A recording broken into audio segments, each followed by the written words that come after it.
Bismillahirrahmanirrahim. Assalamu alaikum wa rahmatullahi wa barakatuh. Inshallah, today we're going to continue with the intro to fiqh class. Of course, let's just go over the syllabus again because it's been a while.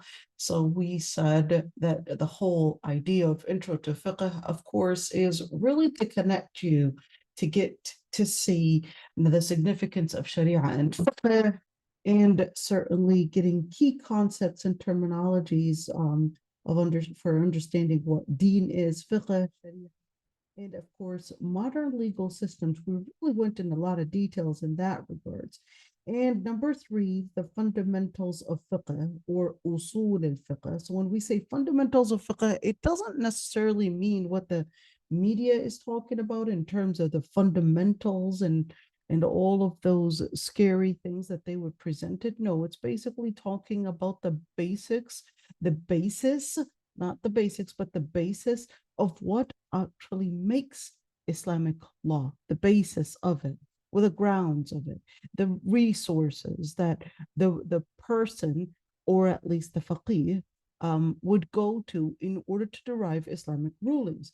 And number four, the development of fiqh. Of course, there was going to be, and we did actually give an overview, just a short overview about the general or the journey and the thorough and historical evolution of fiqh. So this is extremely important because there was a start and a beginning, but that time when the Prophet ﷺ was actually the main representation of Islam. Of course, later the Sahaba were learning from the Prophet ﷺ, and of course, the second stage that was really passing on that knowledge onto the generation that is called Tabi'in. So the generation that learned from the Sahaba, they're the ones that are called Tabi'in. The generation that was with the Prophet ﷺ, witnessed the Prophet ﷺ, lived with the Prophet ﷺ, were actually called the Sahaba or companions.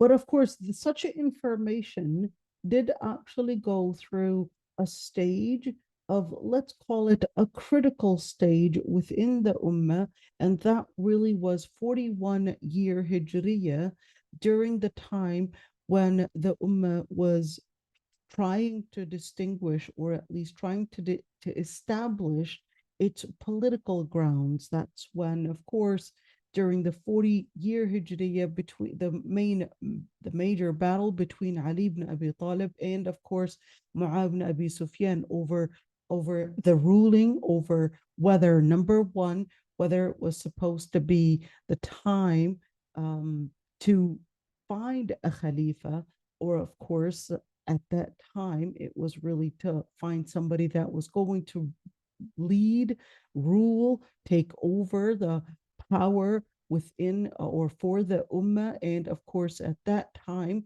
it was not only the issue of finding the right Khalifa, but it was also the whole disagreement on whether they should consider finding those that had committed the crime and killed Uthman bin Affan, or whether they should have started, or they should start with making or bringing a Khalifa first. But of course, at that time, it wasn't a distinction between the resources of Sharia. It was actually both the group of Ali ibn Abi Talib and Muawiyah ibn Abi Sufyan were all understanding and believing that the main resource was supposed to be Quran, and certainly knowing and going back to the Sunnah was definitely the main resource. The whole thing about later on of the rise of what is called Shi'ism, and considering that the only groups and the only people that can be considered as a reference to take in as Sharia, or at least the understanding of Islam, that did not happen during the time of Ali and Muawiyah per se, but actually happened with later times, and during later times in where they had considered that the ones to be responsible, the ones to be a considerable resource, those are al-Bayt, or the household of the Prophet ﷺ, excluding the wives, excluding of course, certain people and excluding many Sahaba. So that was really something that came later. And we know that whether it was Ali ibn Abi Talib, the Sahaba themselves, and or of course the Tabi'in later on, they had the majority, in fact, had taken that the Sahaba, Abu Bakr, Ali, Uthman, and certainly Umar ibn al-Khattab, and certainly Abu Huraira, and many other Sahaba were actually taken as references that we would go back to bringing a, let's call it a basis, a considerable resource, and a foundation for understanding Islam. This is extremely important to understand when we're talking about the development of fiqh.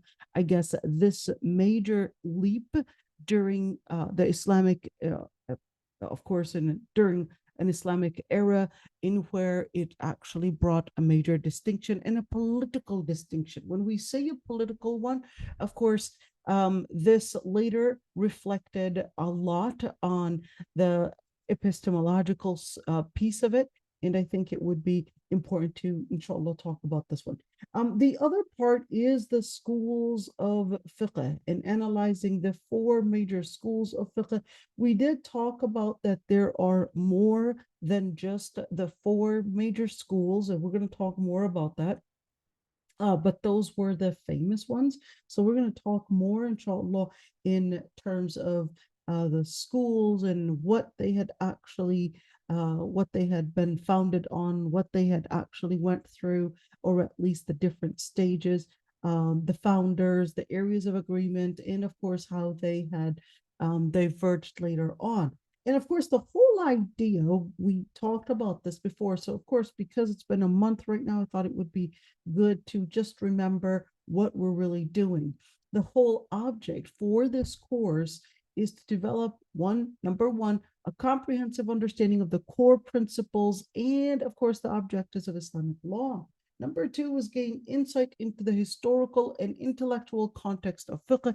And of course, this is extremely important because when you want to speak about fiqh, it's really important to understand not only the resources, but also understand the evolution that they had went through in order to understand why there are sometimes these differences. When you understand the context, you'll be able to develop, of course, an appreciation for the diversity of and of course the interpretations, the different interpretations, the approaches within Islamic legal scholarship.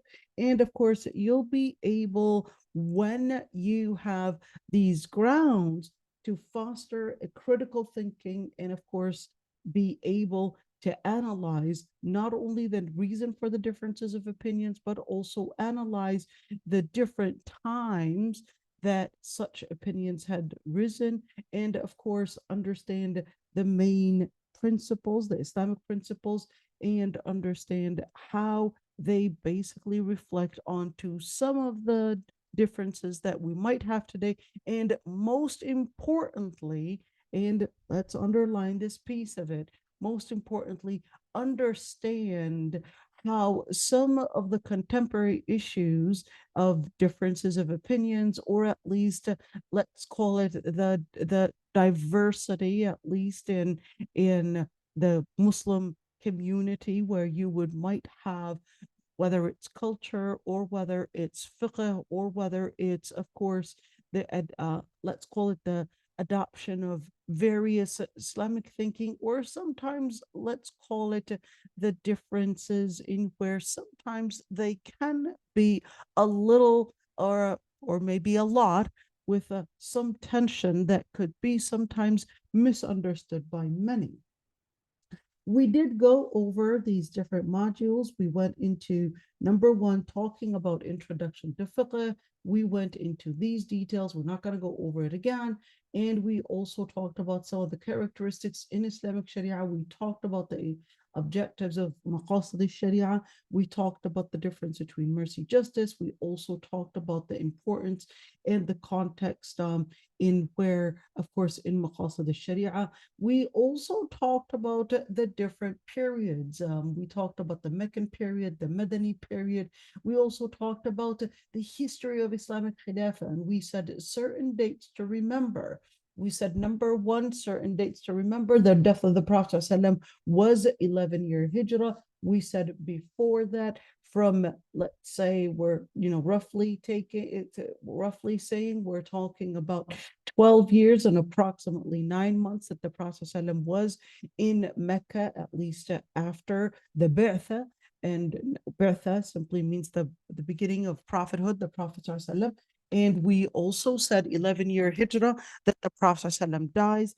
And certainly then the Khilafah starts, the Khilafah al-Rashida starts.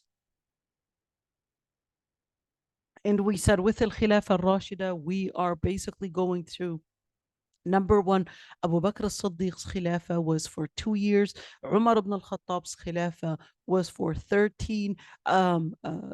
Uthman bin Affan's Khilafah was for 8, and certainly Ali ibn Abi Talib, that's when I would say the beginning of the whole differences, the whole, of course, the whole stage of the first fitna actually happening within the Ummah. Of course, in 41-year Hijriya, we said Al-Hasan ibn Ali ibn Abi Talib actually begun with Amil Jama'ah. That was the year of unity. That was the year of course, the unity between the followers of Ali ibn Abi Talib and certainly the followers of Muawiyah ibn Abi Sufyan, where Muawiyah ibn Abi Sufyan was then regarded as the Khalifa, and certainly the end, at least until that point. And then, of course, with Muawiyah ibn Abi Sufyan, we did talk about the extension and the vast extension and, of course, the expansion of the Muslim Khilafah, or at least the Umayyad Khilafah. And we said that it was expanding all the way, at least at that time, including areas within Iran, including areas within even Uzbekistan, all the way until Morocco. So you're talking about a very expensive place, a very extensive place. And of course, the Khilafah al-Umayyah started in 41-year Hijriya, continued until 132 Hijriya. So we're looking at 132 Hijriya. And of course, we said all of this before, but I'm just going over it. All right. So, and then from 132 Hijriya, of course, we go move into a different era, which was al-Khilafah al-Abbasiyah. Khilafah al-Abbasiyah, we talked about that before. It was quite different from al-Khilafah al-Umayyah, in where al-Khilafah al-Umayyah, of course, I would say that era that many times it's really important to mention that history is written by those that are victorious. And certainly when you're looking at 41 to 132 Hijriya, the Muslims at the time were not in need of, let's call it, the written format. Of course, it wasn't in need at the time to work on bringing in a lot of the recording for Islamic knowledge at the time. So it wasn't focused on writing and recording, and at least let's call it the epistemological side of it. It wasn't actually focused on that. It wasn't but focused at the time with not only expanding but really delivering that. So it's not a political side, but it was really delivering the message of Islam as far as they can go, as far as their basically their bodies, and of course they're able to reach. So that's why they were really focused on jihad. It wasn't until later on, of course, there was the need to make sure that we're having this knowledge recorded. So this is the piece that we are really in concerned of, which is during the time of al-Khilafah al-Abbasiyah, that brought in the importance and certainly the need during that time, that brought in the need to record, to, of course, bring in the foundations for that ilm. And certainly that is during the Khilafah al-Abbasiyya, and certainly al-Khilafah al-Abbasiyya had also set a whole department, let's call it that way, a whole department of for, of course, financing and even funding all this ilm, and which was really in Bayt al-Hikmah.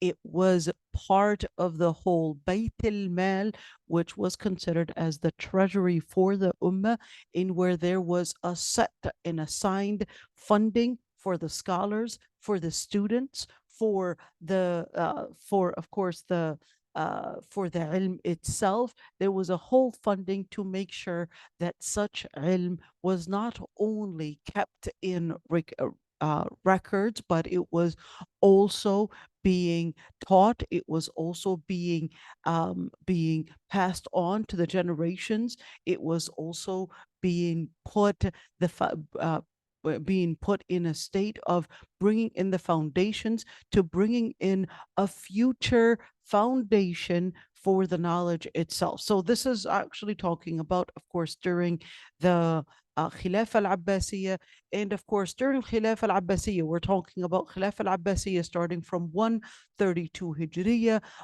and then ending in 656 Hijriya.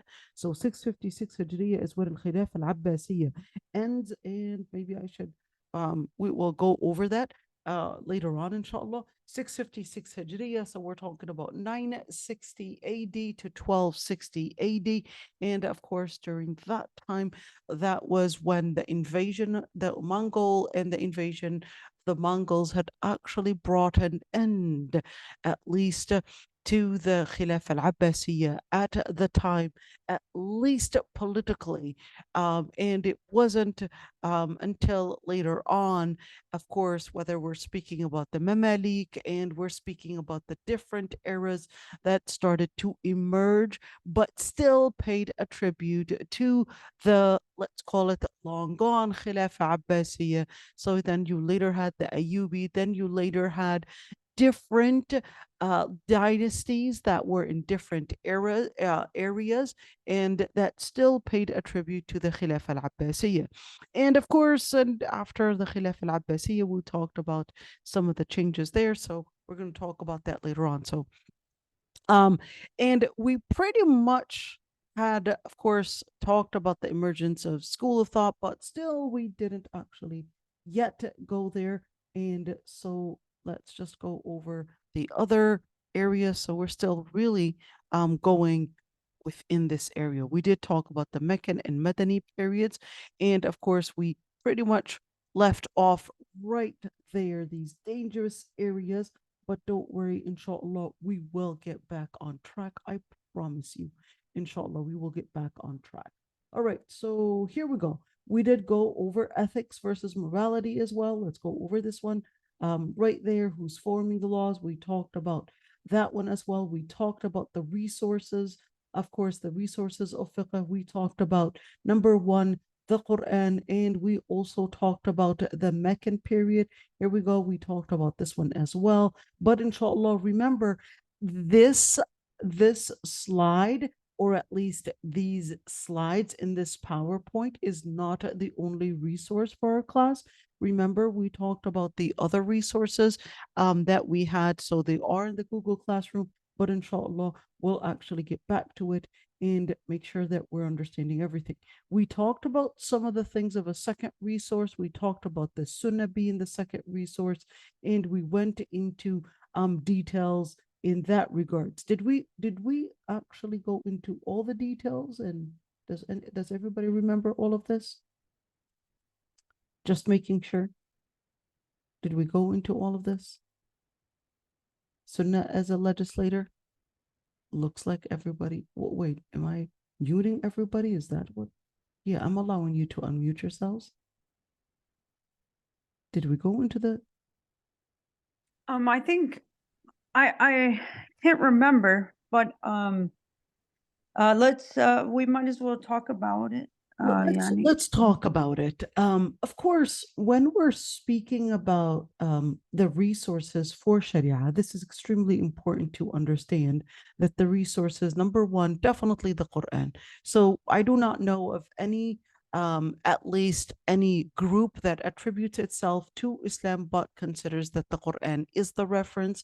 But then we later started seeing different groups that had attributed themselves to the Quran, to Islam at least, but then had said that they do not regard as the Sunnah as a resource. And that's why it's really important to actually talk about the second resource, which is basically Sunnah itself. And when we say Sunnah, we're going to talk about that. Of course, it's important to understand that Sunnah as a source is obligatory to consider. And we're going to talk about those details. And it's important to not confuse the terminology of Sunnah in other sciences with the terminology as a reference. Now, we're going to talk about that in details in just a bit. And Sunnah is generally, what is Sunnah? It is generally defined as, number one, what has been or what had been authentically related to us on behalf of the Prophet ﷺ, all right, for whether it was his sayings or whether it was the actions, the silent approvals, the reports, and certainly the descriptions about the Prophet ﷺ. All of those are actually considered Sunnah. So we're here talking about the source itself. We're not talking about the definition or at least the terminology of Sunnah that can be used by different sciences to mean as something that is secondary, at least to mean not obligatory, but highly recommended. All right. So Sunnah can actually have various meanings depending on, of course, the science that it is connected to, or at least that it is within the context of. Sunnah is part of the revelation and guidance. Of course, we know that the Quran actually says, وَأَنزَلْنَا إِلَيْكَ الذِّكْرَ لِتُبَيِّنَ لِلنَّاسِ مَا نُزِّلَ إِلَيْهِمْ.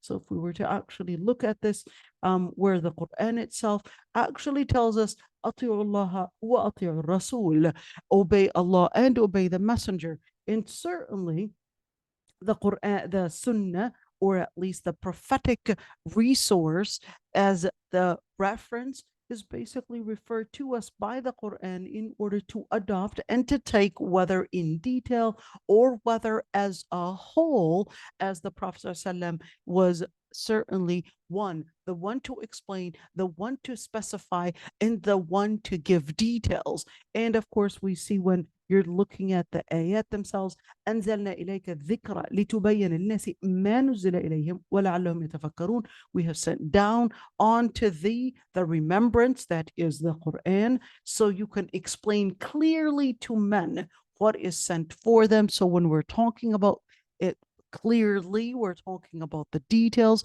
So in other words, to understand a lot of the words of the Quran, you would basically need to go back to the Prophet ﷺ to explain it to us.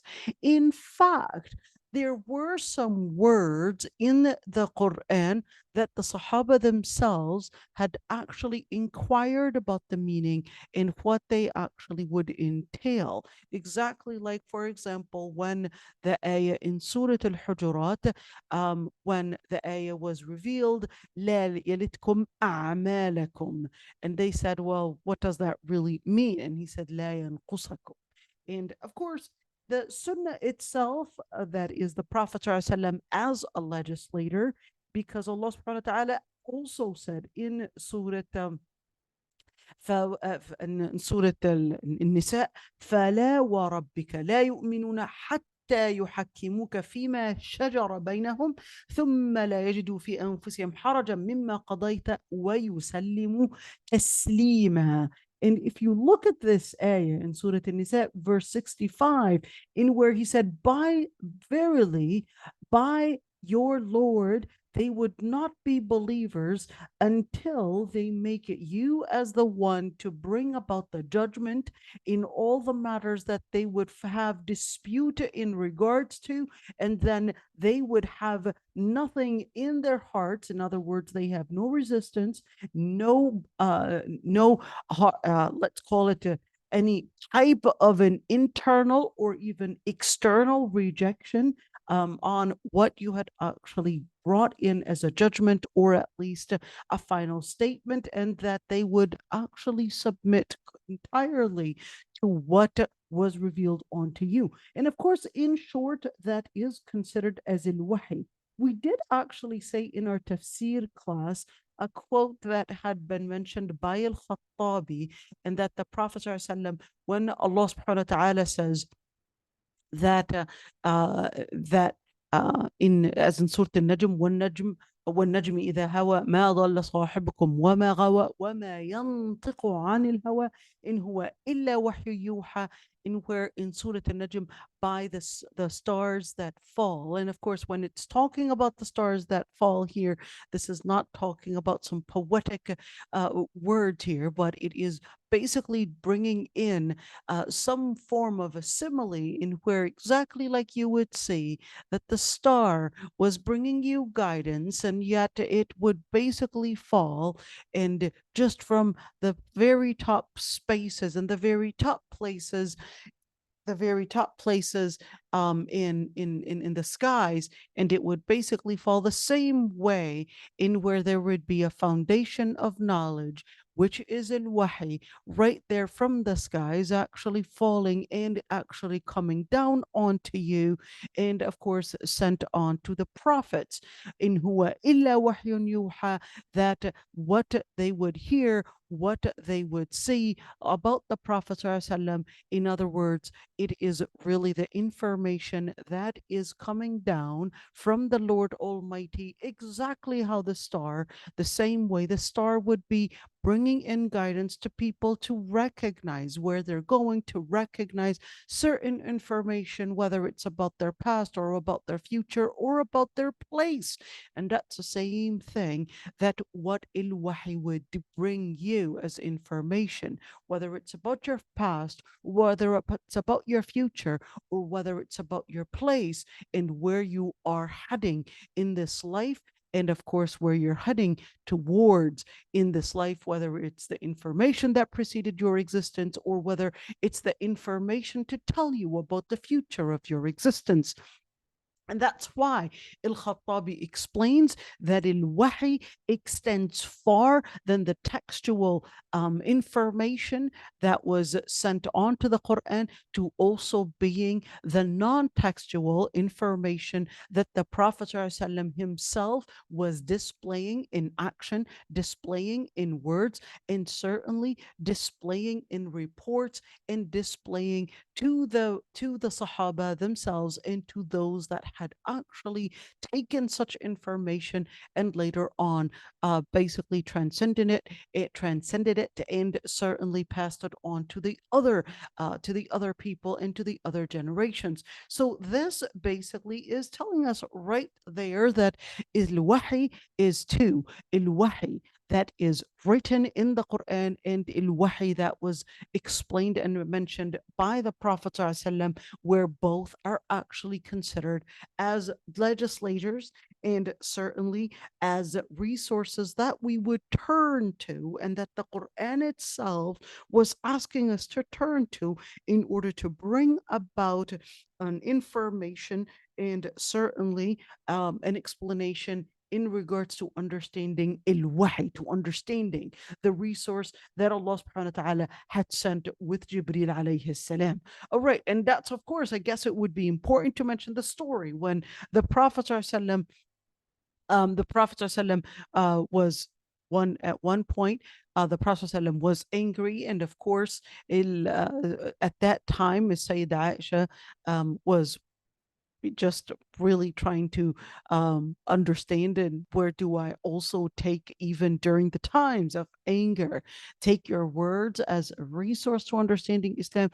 And the Prophet ﷺ said and explained that at all times, the tongue, the words, the mouth of the Prophet ﷺ shall not speak but what Allah subhanahu wa ta'ala had basically had regarded as a reference for the Muslims to consider as a resource. So whether that was the time of anger, whether that is the time of peace, no matter what time no matter what situation, what circumstance, if there is something that the Prophet ﷺ had done or had said that the wahi does not approve of, right away the wahi would come down to show that this is not approved, that this needs to be explained, that this is not part of what al-wahi would consider as approved by Allah subhanahu wa ta'ala. And of course, we had different instances. To mention some of those instances, number one,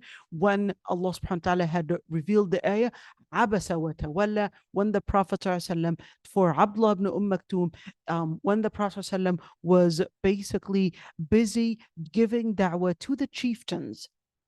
And of course, the chieftains were rejecting the words of the Prophet ﷺ, but Abdullah ibn Maktoum, the blind poor man, comes to the Prophet ﷺ, asking and inquiring about certain ways to get to tazkiyah. And of course, when we're speaking about tazkiyah, we're talking about heart purification. But the Prophet ﷺ was basically busy with the chieftains because he recognizes that such chieftains, if they were to become Muslim, that was going to be a major advancement to the ummah, at least politically, and certainly it was going to be a major advancement. But of course, the Prophet ﷺ was trying not to answer Abdullah ibn Maktoum's question, but he frowned. And certainly the ayah was revealed in not scolding per se, but it was revealed in order to bring about that clarification that Abasa wa tawalla. And of course, when we're talking about Abasa, we're talking about right there that the wahi had exposed, that there was a frown, that there was a turn, that there was somewhat of a pacification, or at least there was a this passive, at least passive behavior from the Prophet ﷺ towards Abdullah ibn Maktoum, and that's when the Quran was actually revealed to correct that one on the spot. There was also when we say different stories in where the Prophet ﷺ, the wives of the Prophet ﷺ had agreed somehow to make a plot because they wanted him to eat from their honey, because he always favored the honey. Who knows how she was getting that honey? Zainab bint Jahsh, her honey was the best and of course preferred by the Prophet ﷺ. So the Sahabiyat, or at least his wives, they knew that he preferred Zainab bint Jahsh's honey, so they had agreed privately to basically every time when he would eat from the honey from Zainab bint Jahsh, a honey, that they would say that they can smell a different breath. In other words, they were trying to insinuate that it was really coming from that honey in order to not actually eat from it. So that's when the Prophet ﷺ, because he definitely hated having a bad smell or a bad breath, and that's when he basically said, that would be haram onto me. I'm never going to eat from that honey. That's when the ayah in Surah Al-Tahrim was actually revealed. يا أيها النبي لما تحرم ما أحل الله لك تبتغي مرضات أزواجك. And of course, telling the Prophet ﷺ, why would you forbid what Allah subhanahu wa ta'ala had regarded as permissible? And of course, it was telling the Prophet ﷺ that that was not wahi. You cannot whatsoever take it upon yourself to change the ruling of what Allah subhanahu wa ta'ala had regarded as permissible and consider it as impermissible, just to seek at least the acceptance by your wives. Of course, this is not the only time, but there was another time where of course there was they're called basically Bani Ubayriq. Three guys, Mubashir and Bishr and basically Abshar. They were three brothers. These three brothers, they basically had basically their cousin Urwa as well. So there was a caravan that came from Bilad al-Sham, from the Levant. And at the time, of course, the Levant was considered, at least, let's call it, at the time, it was considered an advanced place. It was Bilad al-Sham, Syria. It was basically, at the time, ruled by the Christians. And at the time, the Christians were actually considered an advanced country. And the Syrians at the time were considered, still tracing back to the Phoenician, and certainly had learned a lot on how to bring about good production to various items. And certainly, of course, they had the water to bring about the resources, to bring about more and more connection with the different worlds and different, of course, cultures. And that simply brought in more sciences on how to develop items. Now, of course, the item that was actually brought from the Levant was actually wheat. All right, it was wheat, it was cream of wheat, it was basically Oh, burghul. not burghul, smeed. No. Oh, okay. Smeed. So it was the cream of wheat, the same substance that they would use for kak and stuff. So it was considered as something as this is wow. All right. It was brought to Medina. And of course, the one to buy it was basically one of the Sahaba. Basically bought it. And there was Bani Ubayriq. And during the night, they had actually known, of course, that Sahabi had bought some of that. So it was, hey, we know who has the good product here, went and during the night actually stole some of that product. All right, stole some of that product. Oh And my gosh. exactly. Stole some of that product. And not only that product, but of course, hey, they seized the moment. Not only did they steal the product, but they also stole some weapons. They stole some things. But guess what? Of course, smeed and cream of wheat is really hard. And once it spills, it's really hard. If you have anything that is on it, it's really hard to cover. It will actually trace. So what happened was is that they stole these items, and later on, of course, the Sahabi, along with his nephew Qatada, they go to the Prophet ﷺ, and they basically said, we found the thieves basically that had stolen the items from our home, and basically wanted them to be held accountable. So at that time, the Prophet ﷺ said, do you have any evidence? Well, the evidence is basically, hey, we found the tracing, but we don't have any witnesses per se, but they're the ones that, based on our investigation, they're the thieves. But the Prophet ﷺ got really angry at them and actually said, you don't have any evidence. And when he got angry, because he basically was defending in that situation, defending that you don't have any evidence, so I cannot basically consider that they had committed an assault and hold them accountable. But then they brought in, of course, some pieces of evidence, but that didn't stand, according to the Prophet ﷺ, to being strong evidence to prove the assault. And of course, Urwa, who was the cousin for these three guys from Bani Ubayriq, they said, look, this man is actually accusing a good group of household, a good group of people. He was accusing them of actually committing a major a major crime, and they're actually not supposed to be saying such a thing and defaming their reputation. This is actually not on there. So this is basically Noura's asking me to move on with the slides. I'm just saying the story out of my mind. So this isn't on the slide. This is basically just me giving you this important information on the side. All right. So this is later on, of course, the ayah, not later on, but during the time, that's when Allah subhanahu wa ta'ala had actually ordered the Prophet ﷺ that وَلَا تَكُنْ لِلْخَائِنِينَ خَصِيمًا, and do not be a supporter on the ones that had betrayed. Do not be a supporter for them.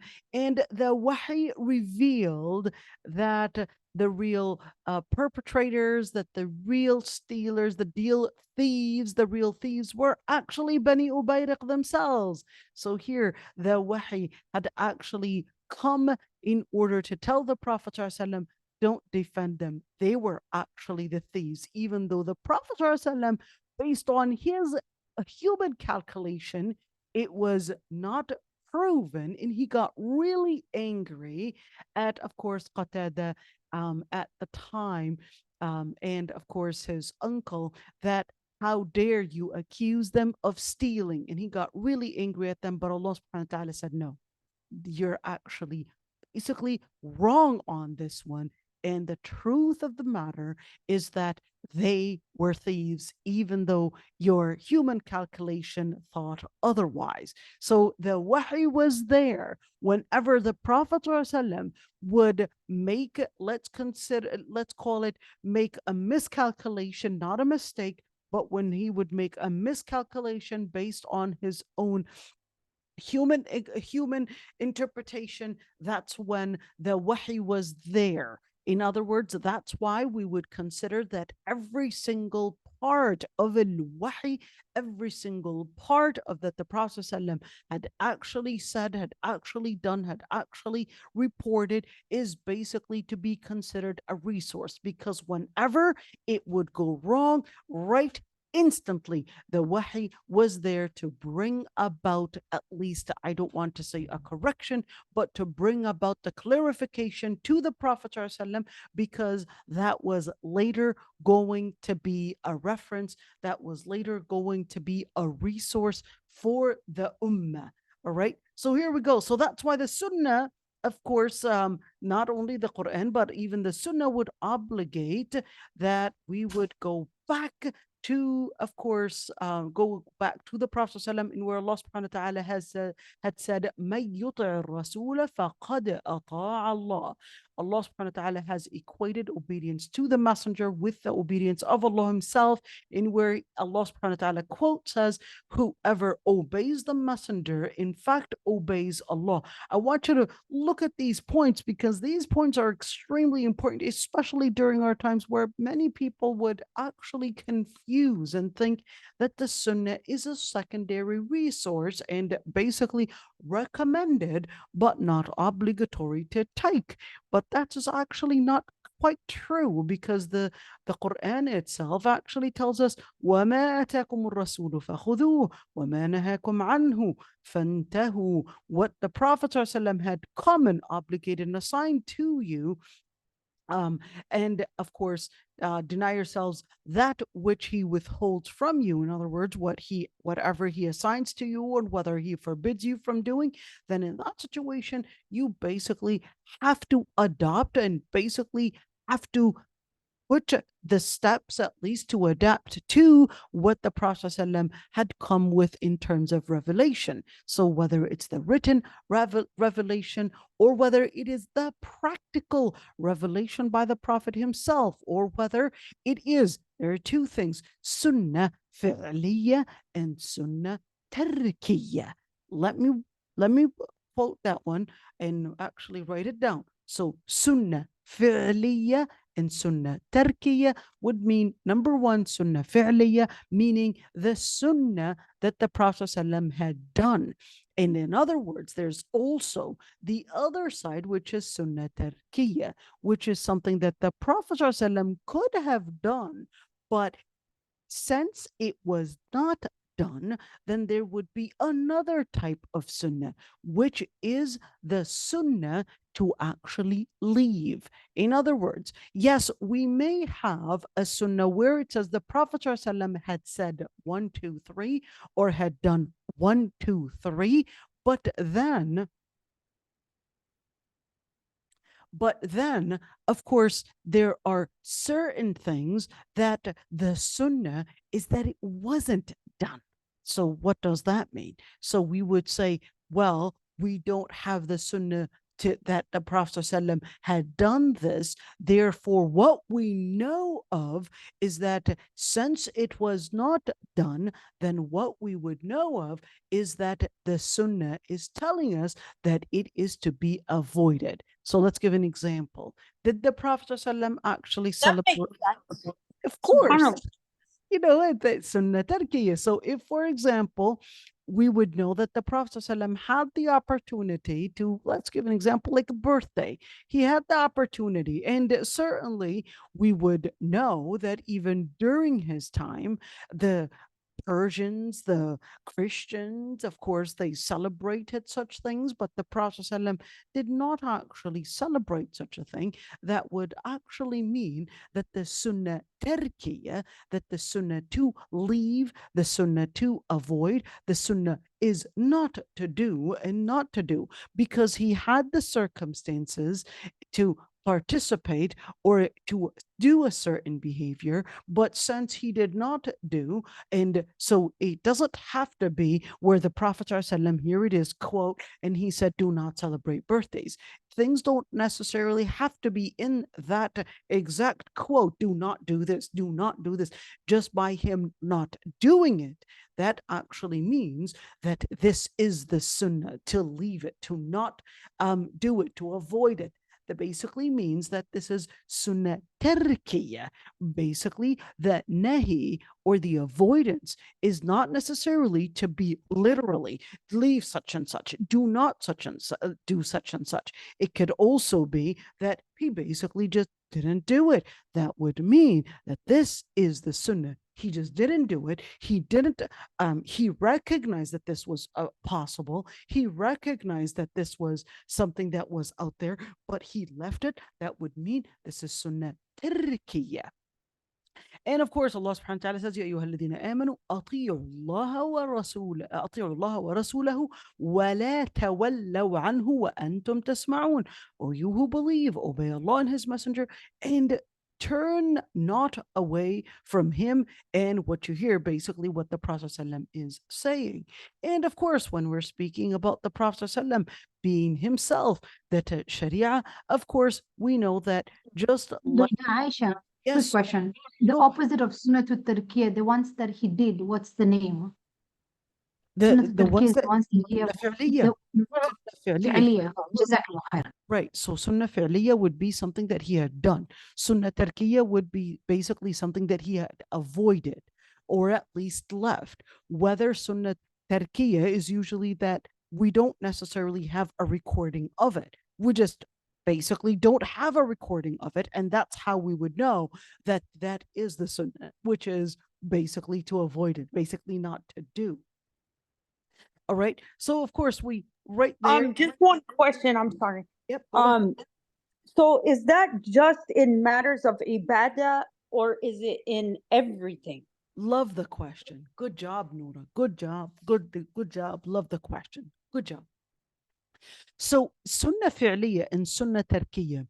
Now, number one is that for sure it's in ibadah.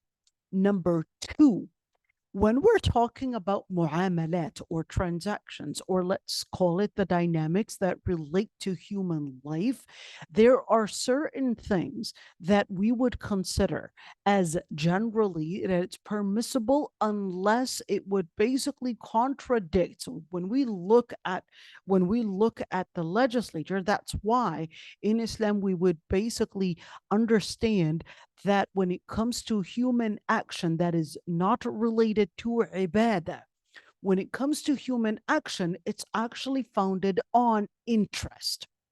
and bringing in the interest to human life, bringing in advancement, bringing in, of course, justice. All of these foundations were basically founded in Quran and Sunnah. So when we talk about legislature in relationship to transactions, economy, marriage, basically human life and their day-to-day life, we would basically go back to Quran and Sunnah. But what we mean in that situation, Sunnah, basically what it entails in terms of, number one, in terms of maqasid al-sharia or the legal maxims, and two, of course, in certain things in regards to Sunnah, they would basically assign what justice is. So if that human action, whether it's a transaction or whether it's marriage or whether it's law in terms of human behavior not related to ibadah, but human behavior, if there is an advancement, if there is justice, and if there is basically going in congruence with maqasid al-sharia, then in that situation, it would actually be considered permissible. But if it contradicts, number one, al-maslaha, the interest, the human interest, or whether it contradicts the basically maqasid al-sharia, the legal maxims, or it contradicts, of course, the definitions in the definitions of justice in Islam to mean in Quran, or what was proposed by the Sunnah, then in that situation, it would basically be haram, and it would basically be considered as something that is not Islamic. That's why Ibn al-Qayyim had actually spoken about this and explained. Maybe I could actually find it. I know I went across it, across that yesterday, but in general, Sharia is maslahatun kulluha. That Sharia was actually sent to bring about an advancement, to bring about the fulfillment of human interest. If it basically contradicts the human interest, contradicts the advancement, contradicts justice that was founded in the Quran and Sunnah, that's how we would know that that particular human behavior or particular at least theory or whatever it is basically contradicting human interest, contradicting justice, and certainly contradicting the legal maxims to bring about stability within the society. But very, very good question. So, of course, in that regards, to answer your question, the Sunnah in that situation would basically give us, number one, some foundational basis in understanding justice.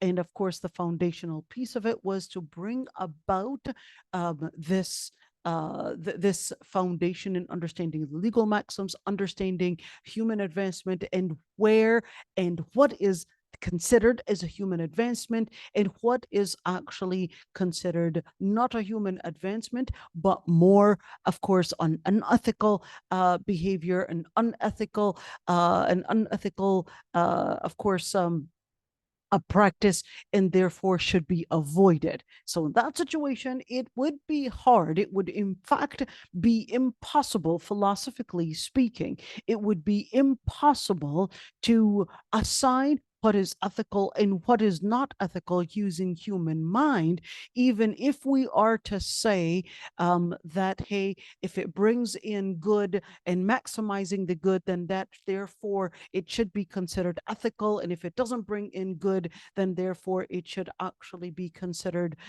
as evil. All of these different theories, of course, we would basically in Islam consider that the human mind is not capable of even recognizing the maximum good, because the data that relates to human life extends far beyond our life and far beyond our time, because it actually extends farther than just our knowledge. The data of human life, the data of our purpose is actually preceding our existence, and certainly the data that relates to our knowledge, knowledge about that relates to our human life, whether it's the knowledge about our human body, or whether it's, of course, at a wider scale, the community, the society. Of course, we are still working on collecting data, collecting statistics, information, and doing all the different research to know about more about the human life, to know more about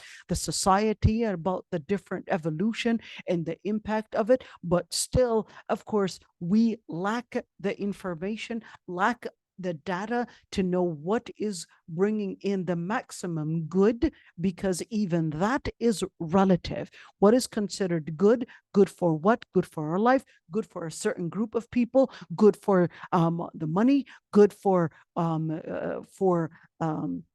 the rest of the communities, etc. And of course, just as in psychology, as an example, and not necessarily just leaving it at that, we would know, for example, even in psychology, a lot of the data that would basically bring about studies and talking about human beings and talking about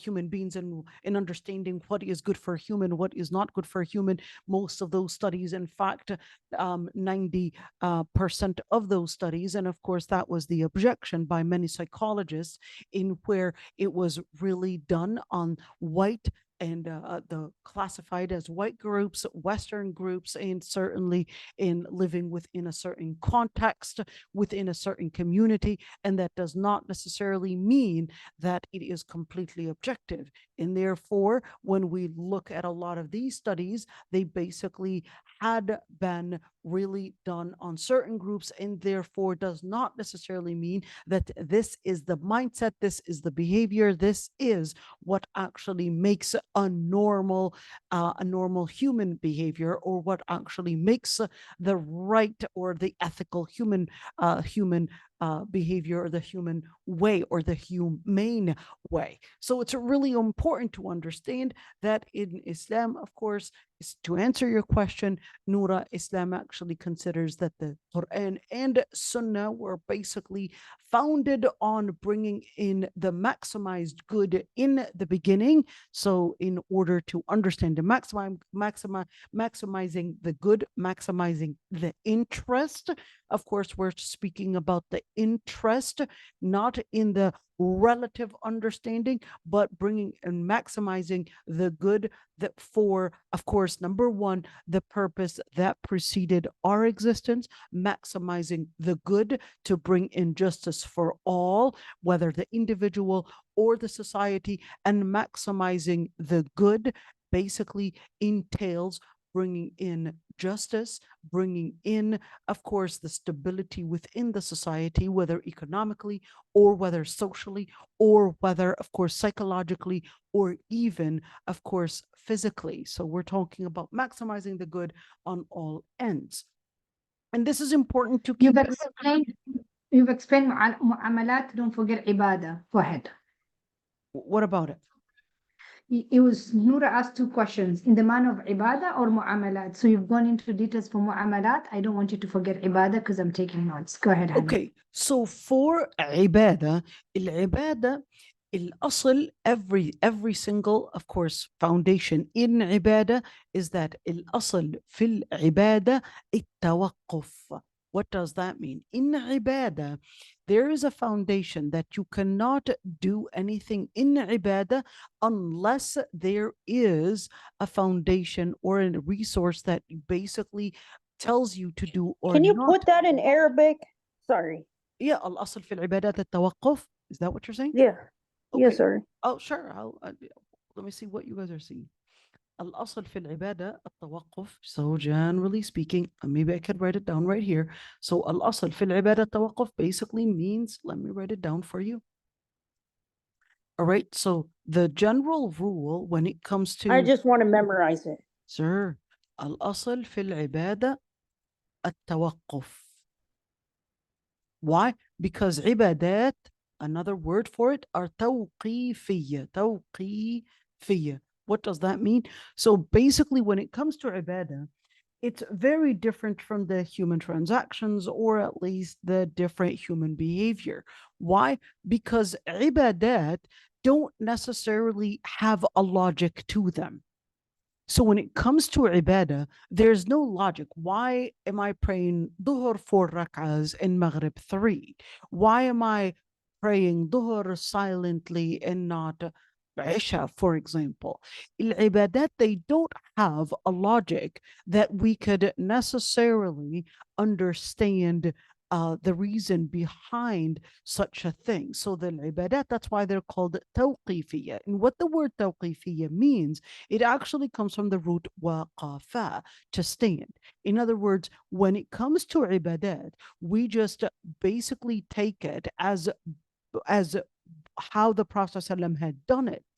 Unlike mu'amalat, transactions, or at least human behavior, the whole idea about human behavior was really to maximize the good, to maximize at least the advancement, to maximize bringing in interest, to maximize bringing in justice, stability. There's something for us to dissect. There's something for us to understand. There's something for us to basically bring about some understanding, some form of scrutiny, in where we could understand that it was basically to bring about something. We could look into the wisdoms, we could understand how that relates to bringing in a certain consequence. We could look at the consequences, we could look at the data, we could look at the effect, we could look at the, of course, the cause and effect. But when it comes to ibadah, it is not understood in terms of bringing in to bringing in some kind of a reasoning behind it. We don't have any reasoning or an explanation to bring about an intellectual explanation to why we're practicing such a ibadah like that. So when it comes to, for example, somebody might actually want to explain, why do we wear hijab? And somebody might say, well, it's basically to prevent this and prevent that. All of those are not necessarily the illah, but they're actually different wisdoms. And when somebody would really ask us, why do we wear hijab as an example? Well, yes, the ayah did actually say ذَلِكَ أَدْنَى أَن يُعْرَفْنَ فَلَا يُؤْذَيْنَ, really in order for them to be recognized for their bashfulness, for their piety. So every time she's walking down the road, these guys are recognizing that this woman is a woman of piety, is a woman of dignity, is a woman of principle. Therefore, hey, Mr. Guys, but can you just step back? She's definitely not interested in any of whatever invitations that you're probably bringing forth. She's a woman of principle. And of course, we could bring about these different studies and actually say, well, in neuroscience, they would basically put these images and basically test all the scans and how a man's brain would relate to certain images and what actually happens to their brain. All of those would basically come as assisting tools to understand the reason for that ibadah, whether we're talking about neuroscience and how they did all these different scans on male brains and the impact it has on certain images and how it affects basically certain behaviors, etc., or whether we're speaking about bring in all the different, of course, statistics and how whenever we would have women dress more appropriately, then basically the numbers and the statistics of rape goes down or what goes up or whatever it is. All those different evidences are basically assisting things, but that's not necessarily the main reason. The main reason is أطيعوا الله وأطيعوا الرسول. The main reason is really this is a ibadah. That's the main reason. All right. Does that mean when somebody would actually tell me and ask me, why are you wearing hijab? I would say, well, the main reason is really because I'm Muslim, and not explain the other side. Well, certainly, certainly when you're doing da'wah, you want to approach people based on their level of understanding. But as a Muslim, when it comes to ibadah, and the main reason for practice is not necessarily because I've got some kind of a logic behind it. when it comes to ibadah, I don't necessarily have a logic behind it. The main logic was really submission to Allah subhanahu wa ta'ala. To Allah subhanahu wa ta'ala basically means I would submit in the practical wahi, where it was taught by the Prophet ﷺ to help us understand what it actually means to be Muslim, is to be basically submitting to Allah subhanahu wa ta'ala in one, the textual form of it, and two, in the practice of it, as basically reflected by the Prophet ﷺ. That's what it means to actually practice ibadah. When we talk about ibadat being tawqifiyya, that simply means that we basically leave it as it was demonstrated by the Prophet ﷺ, not understanding the logic behind it, because we don't really know the logic behind it. Why are we praying Salat al-Eid so early in the morning when we're so sleepy, just from all the Taraweeh that we had been doing for the whole month during Ramadan? Why so early in the morning?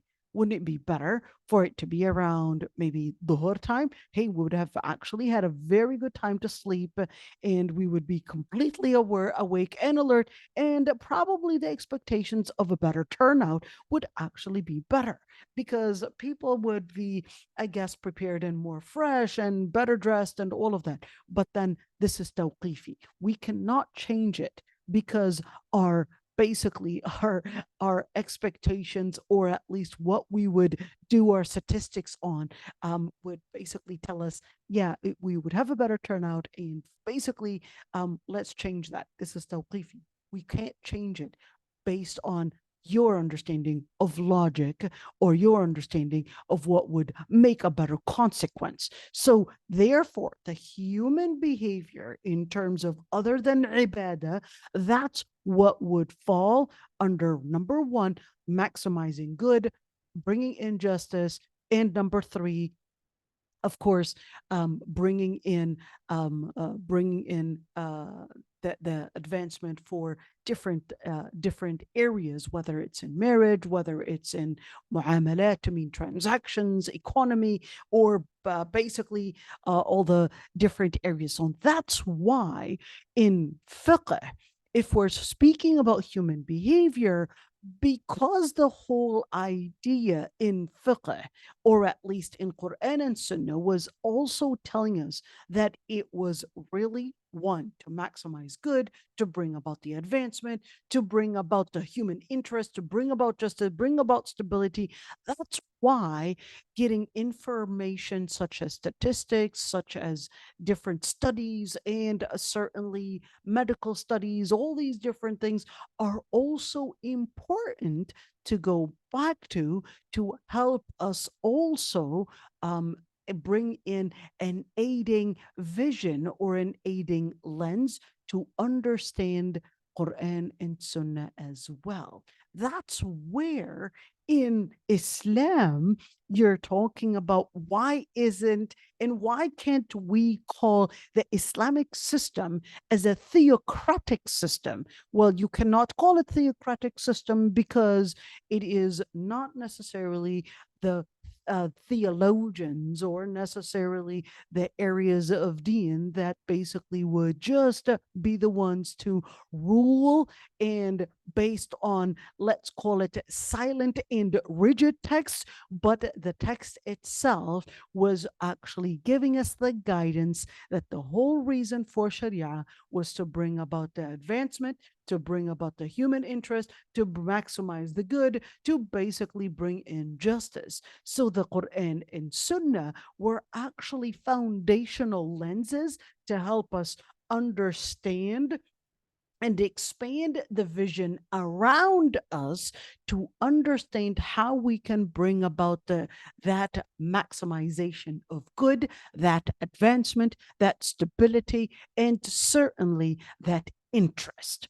So the Quran and Sunnah was giving us the lens, but not a rigid lens. So if we are to bring in other aiding assistance, other aiding tools, whether it's studies, whether it's statistics, whether it's science, whether it's basically different maybe medical studies, science, whatever it is, then in that situation, that is to help us understand how we can bring about a better understanding for Quran and Sunnah in that case. All right. And next slide. Okay, Noura's getting bored of this slide. Okay, fair enough. I like it. Noura's I like, need that visual. No, I'm just. fair enough, fair enough, fair enough. I did actually talk about, hold on, let me remove and clear, fair enough then. So the following the sunnah basically is guidance in itself. قد كان لكم في رسول الله أسوة حسنة لمن كان يرجو الله واليوم الآخر وذكر الله كثيرا in Surah Al-Ahzab. You have indeed in the Messenger of Allah a beautiful pattern of conduct for anyone whose hope is Allah subhanahu wa ta'ala, is in Allah subhanahu wa ta'ala and the final judgment, and who engages much in the praise of Allah subhanahu wa ta'ala. And of course, when we're speaking about hadith, somebody might say, well, isn't that just human talk? And of course, it's important to understand if we're talking about human talk, that is the report of the Prophet ﷺ. And of course, somebody might say, well, how do we know that it was actually authentic?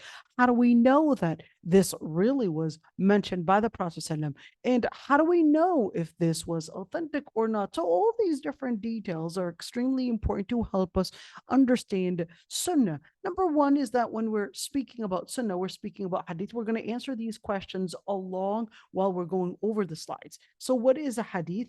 And of course, the word Hadith, I would say, is more specific than the word sunnah, which can sometimes actually carry multiple meanings depending on the science that uses the word sunnah. So the word hadith would more be specific in of course in specifying that this is basically in regards to the sayings, the actions, the reports, and the descriptions of the Prophet ﷺ. So therefore, the word hadith is more specific to it as a resource than the word sunnah. Although the word sunnah, like we said, can also mean hadith, can be in fact a synonym to hadith, can sometimes also be a word that can be basically to mean a different definition based on the science that is using it. Okay, sunnah, here we go, depends on the science that's defining it. In where in the hadith sciences, a scholar in hadith would actually be using the word hadith or sunnah to mean hadith. If they were to use the word sunnah, what they mean by that is basically the words, the actions, the reports, etc. If it's the science or the science in fiqh, okay, the fiqh science, they would basically mean the prophetic traditions as a reference. So pretty much, Yeah, I think a lot of people get confused. a lot of people get confused. If it's an usul al-fiqh, what that would mean is basically highly recommended. In other words, it's another level of mandation, in where obligatory would basically mean fard and sunnah would basically mean highly recommended in that sense. So not to mean hadith. In the linguistic science, it basically, or linguistically, basically would mean path. So if I were to say Noura's sunnah is to eat, I don't know, a cheese sandwich every single morning, so then in that situation, that would be her sunnah, or her common practice that she would do each and every single day. All right, so that would be her sunnah. And of course, when we're talking about sunnah, we're talking about a certain practice, we're talking about a certain method, a certain way. Now, here's one thing. When we're speaking about it as a reference, in order to not confuse the reference, of course, we're here talking about, well, how serious, how authentic can we actually use such a reference, and how, let's call it, what is the word? So the classifications in fiqh are different than in the hadith science? Yes, ma'am. The Well, classifications, it's much easier in fiqh. it's not an issue of much easier. It's from a different angle. It's from a different perspective, Noura. So in fiqh, Yeah. in Because I heard there was like 20 something class. I can't remember if you said, but somebody said either you or Ali or Let me Ustad explain Ali. one thing. So when a faqih says in sunnah, so it depends on the context. If the faqih says the evidence from the sunnah on such a matters, that would not mean that, oh, what they mean by that is basically this part, which is highly recommended. No, if they're saying the evidence from the sunnah is 1, 2, 3, 4 hadiths, they're actually telling you that this is our reference. Okay. Okay. But a faqih could also say, and can also say, well, the ruling on using siwak is that it is sunnah. That's when they basically mean by that highly recommended. All right. So you're Okay. gonna look I think I understand. But yeah, so you're gonna look at the I'm just talking context. about like the classifications, like you're saying Sahih and Da'if and Right. Hasan. So, okay. So this is basically when we're looking at the resource, how trusted is that resource? If you want to say this is a hadith, yeah, thank you for telling hadith, but I'd like to know how trusted is that resource. It's Okay, not so free.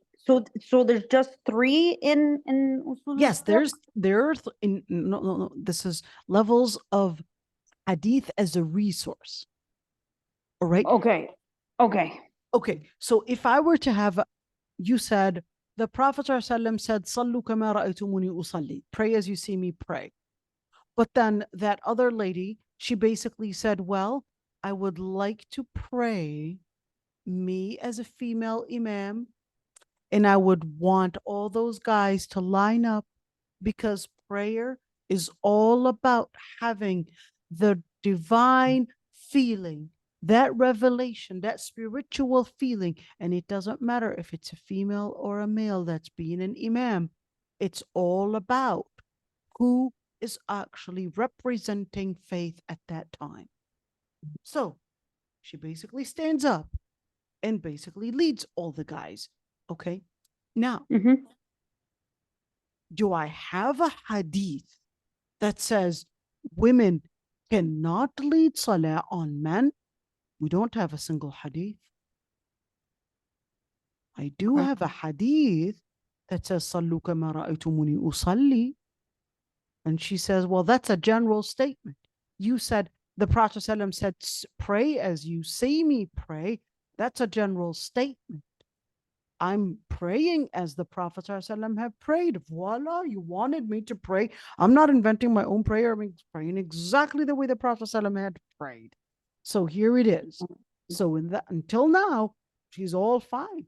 The Prophet ﷺ said, Sallu kama ra'aytumuni usalli, and she just prayed as she saw the Prophet ﷺ pray. She didn't add anything. She said, yep, here it is. Allahu Akbar. And al-Fatiha, ruku' sujood. I'm doing exactly the same thing. So we're saying, yep, this is a sunnah fi'liyah. Up to here, you're doing great. And then she says, well, yeah, and those guys behind me, we're just here adopting and embracing the spirit of Islam. We'll say, wait a minute. Oh my God. Up until now, sunnah fi'liyah is great, but sunnah tarkiyah, we're going to have some question marks on it. Wait a minute. Why? Because the Prophet ﷺ could have actually assigned Sayyidah Aysha to lead the guys. Could have assigned probably, Salama. She was in her 50s. So if you wanted to say maybe a younger woman to Sayyidah Aysha, fine, fair enough. What about Salama? What about Sauda? How about not one single time did the Prophet ﷺ assign a female imam? So in that situation, we would basically say is sunnah tarkiyah. So we would basically say, well, it doesn't have to be told. It is within the untold that is right there giving me the reference. It's the untold. When it's not told, when it was not reference that the Prophet ﷺ had assigned a female imam, then in that situation, we know that the reference is that the Prophet ﷺ, since he had not assigned, that the reference of tark, the reference of leaving such a practice, that is the practice of Islam. So in that situation, Okay, so you're saying that where it says levels of hadith on the slide, that's applying what you just said? So the levels of hadith is basically talking about the reference itself. When I would Okay. have a hadith, an actual hadith, there was a Mhm. saying, there Yeah. was a report that he had done, etc. Prove to me that this actually was told by the Prophet ﷺ and not attributed and made up. How do you know? So you'll say, well, I've got a hadith. How should I know? So you said you had a hadith. It doesn't mean that I have to believe that that's a hadith. Maybe somebody made it up. Maybe someone had actually lied about it. How do we know that this hadith is really said by the Prophet ﷺ? Yeah, I'll accept the Prophet ﷺ as a reference, but how do I know that he really said this and not made up or somehow attributed to the Prophet ﷺ? And that's why there's the level of hadith in where the scholars, they said, yes, definitely. The Prophet ﷺ asked us, انظروا عمن تأخذون دينكم. The Prophet ﷺ said, you need to make sure that you basically scrutinize whoever is claiming that this is part of the religion. You have to make sure that this really stands out as an authentic reference, not because somebody said this is what the religion says. That doesn't mean that, oh yeah, okay, well, they said that this is what the religion says and I'm just gonna apply it.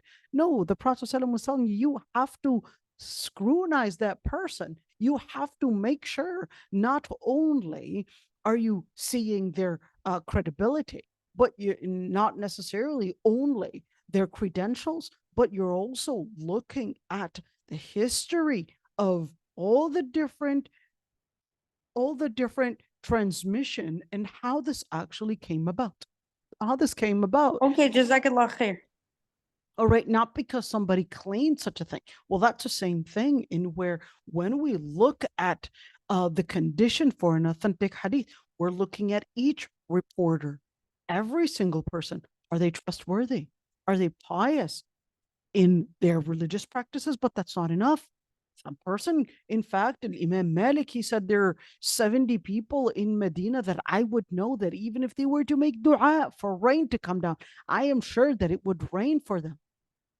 But I'm not going to take them as a reference. So it's not enough to be trustworthy and pious, but we also need to make sure that these people truthful in their narrations. We need to make sure that they met the person. We need to make sure that they're mentally fit and strong to transmit the information, and that they're capable of remembering the words. They're capable of, because we're actually taking this religion as not only the written piece of it, but we have a very important source, which is the oral transmission. But oral transmission can actually have a lot of mistakes, because it can happen that people can forget. It can happen that somebody might make up something. So I need to go back over all these scholars and over all these chain of narrations to make sure that they're not actually one, lacking mental inability to memorize and be able to transmit. Two, they're ethically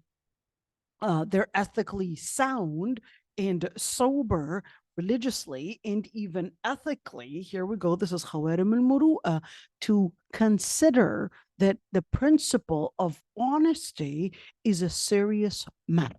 The principle of being genuine in how you practice what you believe in, and what you believe in and you practice it in, or you do it in practice, basically is not contradicting one another. And of course, be able to report the hadith. And when we say verbatim, we're actually talking about not just a meaning, but literally. We would like to know, because we're actually taking a religion here. We're taking every single word, every single letter seriously. So because we want to take it seriously, that's why we're taking the words, how they're being reported, the transmitters, we're going to scrutinize them to the bone to make sure that when we say this is mentioned in the hadith, we're not here just being somewhat of a spiritually blind, but no, we are Yeah, not like Christians. exactly. We're not blinded. No, we are awake. We are alert. We are actually taking the words seriously because this is a religion here.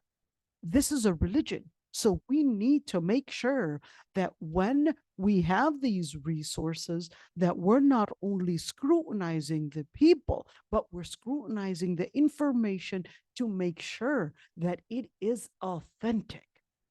So that's why when we look at a hadith sahih, we basically would look at, let me actually write that in Arabic and maybe we can, and we're going to write down the definition in Arabic right there.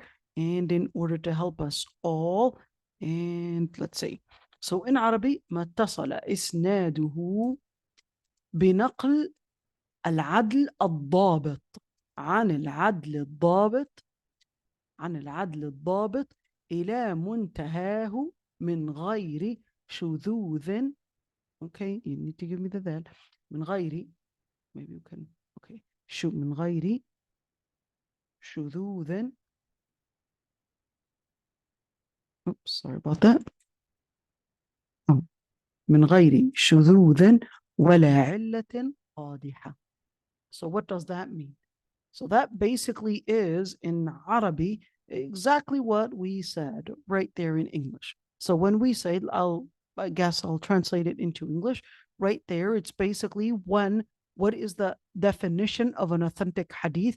It basically is what had a complete connected chain of narrators that are where each and every single chain of narrator is adl, is not justice, but is actually sound in their piety, is sound in dhabat, sound in their mind, and of course transmitting from one chain of narrators to another chain of narrators where all are trustworthy, all are truthful, or are basically, or they had met one another, they're all free of the different ill manners or basically lack of akhlaq, and all have reported the hadith and have the capacity, the mental capacity to report the hadith in verbatim, in word, and not necessarily by meaning.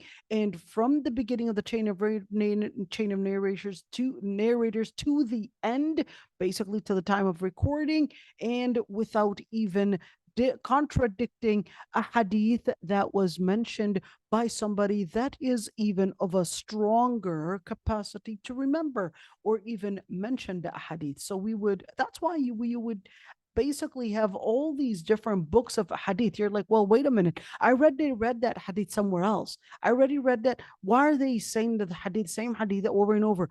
Because we care about the chain of narrators.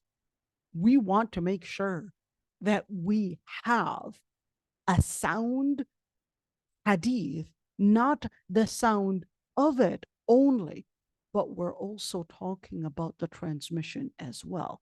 Let's say, what if the hadith was okay, all this information, they're trustworthy, truthful, they met the person, they're free of all these different ill manners, but I only have one problem.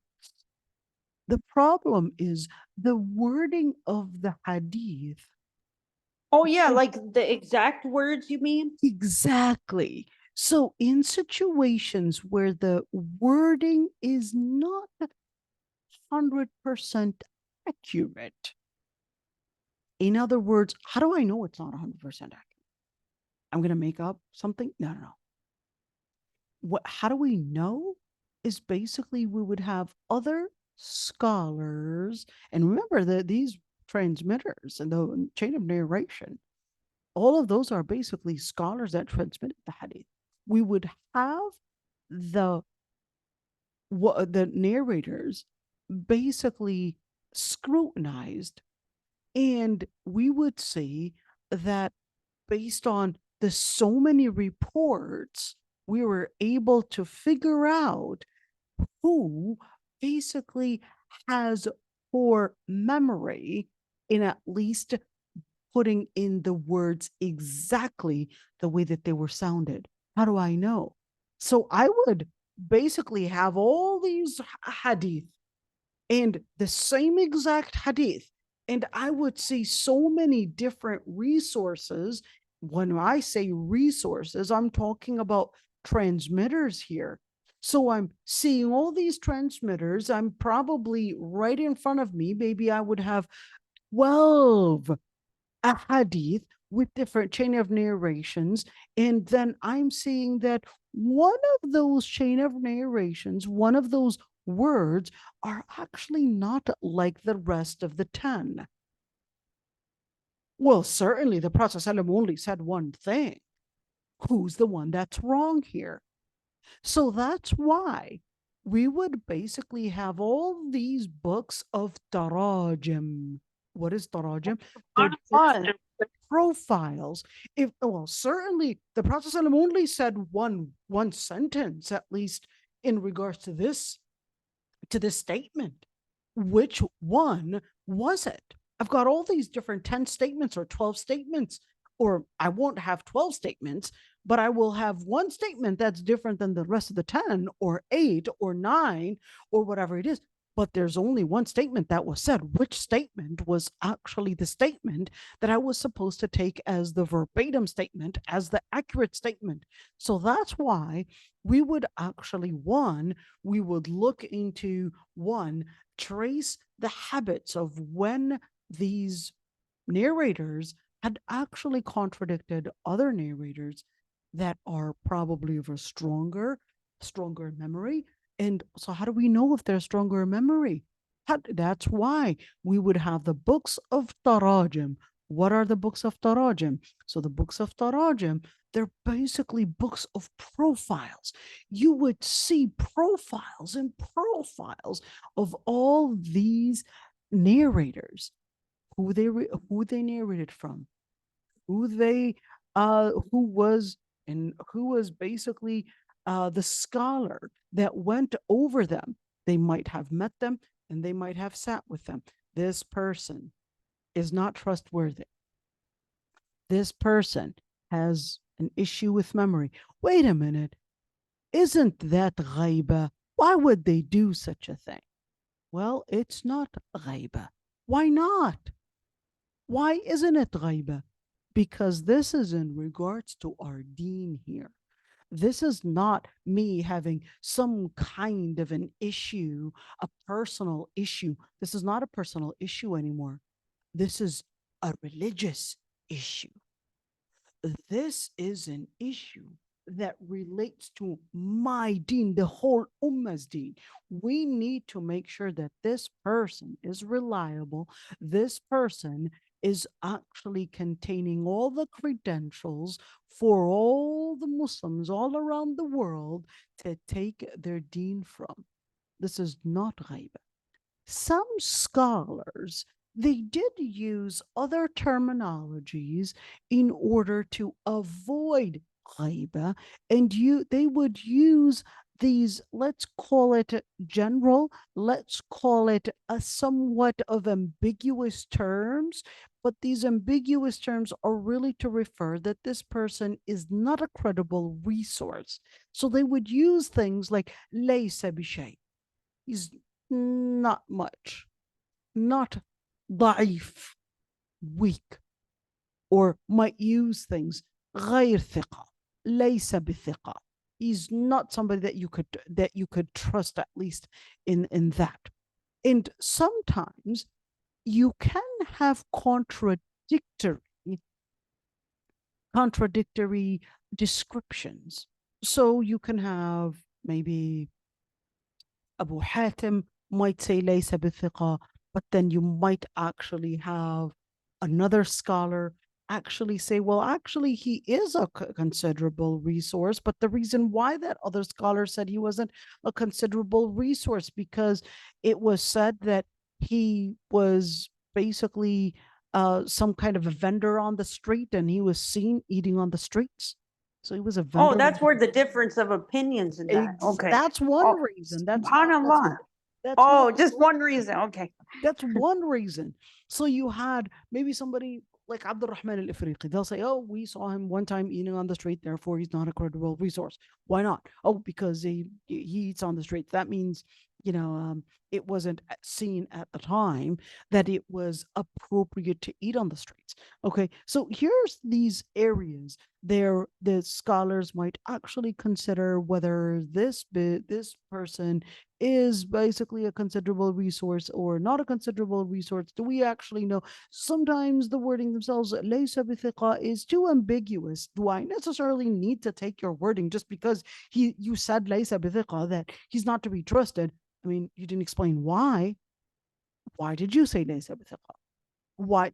You didn't tell me why. Should I just take your words as, yes, that's it? Am I just going to blindly take your words for it? So that's where we would basically have all these profiles, and where if I would have details, oh, there's a poor memory in one of their narrators, and then in that situation, that would actually take the hadith from being a high level of authenticity, from being sahih, to actually being hasan. To being hasan. If the word da'if, that's a different level, because a hadith that fails to meet the status of hasan, in other words, one of the narrators doesn't have the best wording, and of course this is basically here one of the conditions of the authentic hadith is not met. Maybe one of the reporters is not trustworthy. Maybe they didn't meet in person, and maybe they reported the hadith, but it really contradicts who's actually more authentic in their narrations than this person, and therefore, well, then in that situation, we're going to say da'if. But it's really tricky to use the word da'if, because some scholars, they basically had classified the weak hadith into 69 different levels and different classifications of what makes a da'if. 69. Whoa, So not SubhanAllah. because it was said that a certain hadith is da'if, it doesn't necessarily mean that it is to be rejected. What? I thought da'if just means it's to be rejected and that's it. Not quite. Because we need to look at the reason for certain ahadith that are for certain ahadith da'ifa. In fact, certain ahadith that are considered as weak are actually considered a major reference in Islam. What are you saying? Yes, some of them are actually a major reference. What? What does that mean? Let's give an example. لا ضرر ولا ضرار. You should not inflict harm, and you should not accept harm. In other words, harm is to be avoided in Islam. All right, fair enough. I'm taking that. What else is new? Guess what? The word لا ضرر ولا ضرار is actually not an authentic hadith, but we still use it as a legal maxim. We still had adopted it, and no one debates it. No one debates it. Well, we don't debate it because we know that it basically is, although in its wording, we know that it is not necessarily at the highest level of authenticity, but it isn't falling within the area where the narrators are lying or making excessive mistakes, or in other words, it's not completely fabricated, or let's say it's not fabricated, but we would basically look at it and see if it really is fabricated, then it's going to be rejected, whether we like the wording of it or not. Even if we like the wording of it, if it's fabricated and some of those narrators are lying on the spot, we cannot use this hadith, we cannot adopt it, even if we like the wording of it, even if it basically goes in congruence and parallel with the Quran and Sunnah. No, this is to be rejected, period. Even if it makes us so inspired. No. We can't just take it just because of that. If it's basically a made up and a fabricated hadith. But when we look at certain da'if, it basically would mean, number one, we would look at the hadith and see if that hadith is very, now let's look at it. So we're looking at the hadith in where, if that hadith, number one, in where the person, one of the chain of narrators, is basically ambiguous, we don't know who that person is. Completely. No one had ever mentioned this name, or at least the name was mentioned, but we don't have any information in regards to that particular person. لا نعرفه. ليس بشيء. لا أصل له. We don't have any foundation. That's going to be rejected on the spot. We cannot say, we can't use that hadith. Number two, if we're talking about in where the problem with that hadith is that the wording itself, we basically see contradictions. We basically see it's contradicting Quran, contradicting other more authentic sunnah. Then in that situation, we're basically going to reject that one. If basically in where we're seeing that there's certain wordings in the hadith in where we do have other ahadith and other scholars of hadith to transmitted something that is completely different and completely contradicting what these wordings are saying. And in that situation, we're basically going to regard this as da'if. All right. Now, when you look at the different levels of hadith, I know this is like, what is this? So those are basically looking at the hadith.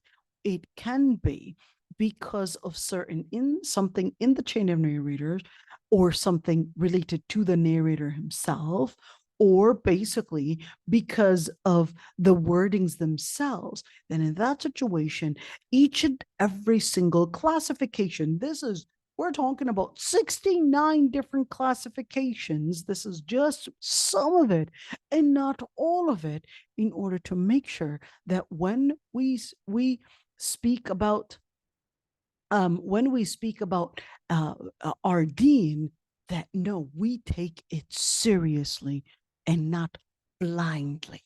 We make sure that the resources is bringing in, and the resources where it's coming from is really authentic, and that we're basically regarding these evidences to really be something that we can take and adopt to be our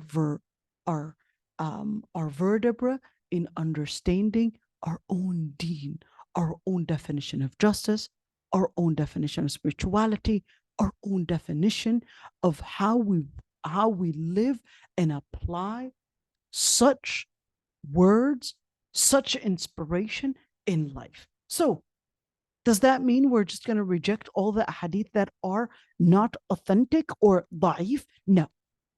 If the hadith is basically falling within the types where the person is a liar, the person is basically to be rejected, then in that situation, yes, we're going to reject it.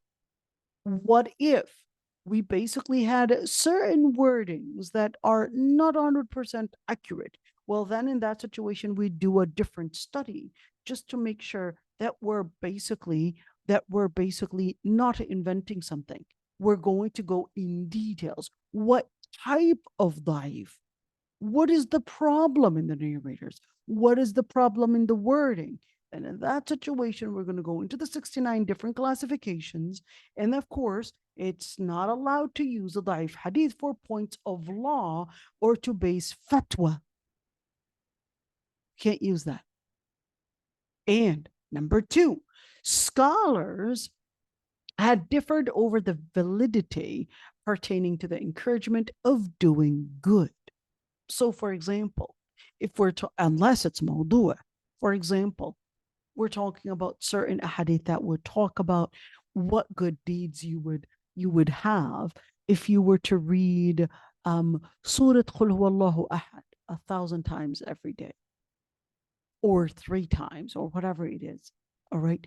The hadith relating to a lot of what will happen if you were to read such and such surah, or if you were to do such a number of dhikr. A lot of those are actually weak. Not all, but a lot of them are weak. Can I still do it? It really inspires me. You could still do it. You can still do it, but I'm just letting you know. All right. I'm just letting you know. But at the end of the day is, you can فضاء في فضائل الأعمال, you could basically take those ahadith in basically good behaviors. But when it comes to assigning legislature, we're going to be really considerate over that. So how about, inshallah, we will continue. I could see people are starting to right now log off. Definitely, it seems like everybody is starting to get tired. So we'll continue next week, inshallah. Any questions before we log off? We're not tired. We're just getting started. Jazakallah khair. Allah yahfadhku ya Rabbi. Inshallah, we'll continue. What was that? Oh, we have to. What about the fiqh of ibadah? How about make it up tomorrow? Oh yeah. What time? Okay. Basically the same time. Yeah, Okay, tomorrow Saturday 6 to 8. Yeah, inshallah. Inshallah, I'll tell the sisters. Inshallah. Inshallah. How about that? Because I was supposed to do it, but I guess I was Eid at the time, so I was eating at the time and didn't do it. But inshallah, we'll make it up. So you love Eid in Malaysia? I love Eid in Malaysia. I very much. Oh, I don't know what's happening, but someone's voice is. Anyhow, so yeah, I do love it here. Very, very, very much love it. But I was really disappointed. So we're 3 towers, and the management office, they actually had sent a letter that we cannot do, I guess, the prayer outside of this really small masjid, which only would fit almost 10 people. But then because it's really small, it would only fit 10 people. And the ladies area would only also fit almost 10 people. So they basically said they don't want in order to have the men pray, they basically decided, the management, they sent out a note saying that the awqaf had said that they cannot pray outside the hallway. So, or actually outside the masjid and pray in the hallway, which was an attempt, I guess, to reduce the number of people praying. I don't know if that is the attempt, but it seems that, because there's no problem when, of course, the number of the people that are praying inside this small area, and we're in the 3 towers, we're looking at almost 200 families. So we're really, that's a lot of people. And you're talking about maybe perhaps 85% of them are Muslim. And just Ramadan, we would, just from these towers, because we can't have people from the outside actually come in. It's only designated for these people that are residents within these towers. And they would be, and we're talking about 85% of us are Muslim. And then because the space inside the masjid is small, so you would have all the lines extending outside, and they're covered all right, it's covered at least from the top. So you would have all these lines extended outside and the adhan. And of course, the iqama and the recitation is heard outside. So right now, just 2 days ago, we got from the management office telling us that they are not allowed to pray outside. So we're like, wait a minute, where's this coming from? Who's giving the order here? What is the intention behind all of this? Because by that, you're actually minimizing the people. You're definitely reducing it from probably 70 people coming to pray to probably just making it 15. So then you're like, okay, coming from who? What is going on? What is the intention behind this?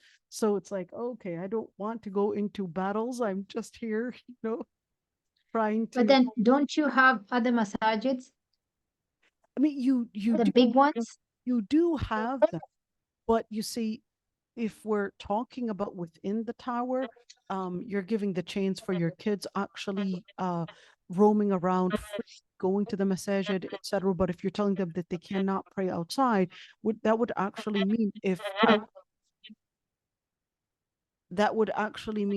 I were to send them to go pray, and of course they don't have space inside the masjid, that would be not as safe if they are to go outside. Because if they are to go outside, that would actually mean it's quite a distance, and certainly cars and all of that. And it's not going to be the same thing if we're talking about, just going down the elevator, walking literally less than a minute, and there you are in the masjid. You see the difference? So we're still trying to figure out what's going on, but that was really disappointing. So we need to figure that one out, inshallah.